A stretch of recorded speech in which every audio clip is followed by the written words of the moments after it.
തിങ്കളാഴ്ച വൈകുന്നേരമാണ് നാലംഗ സംഘം ആനയിറങ്കൽ ജലാശയത്തിലെത്തിയത്. ഡാമിന് സമീപം കുളിക്കാനിറങ്ങിയ സംഘത്തെ ഡാം സുരക്ഷാ ജീവനക്കാർ മടക്കി അയച്ചു.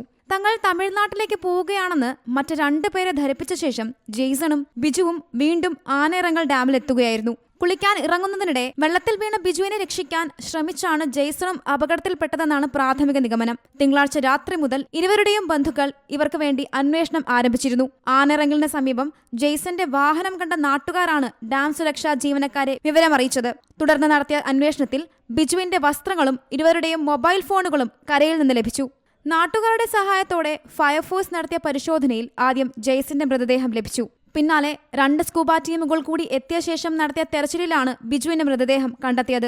മരിച്ച ജെയ്സൺ രാജകുമാരി ഗ്രാമപഞ്ചായത്ത് മെമ്പർ കൂടിയാണ്. അടുത്ത മാസം 2-ന് മകളുടെ വിവാഹ നിശ്ചയം നടത്താൻ തീരുമാനിച്ചിരിക്കെയാണ് ബിജുവിന്റെ മരണം.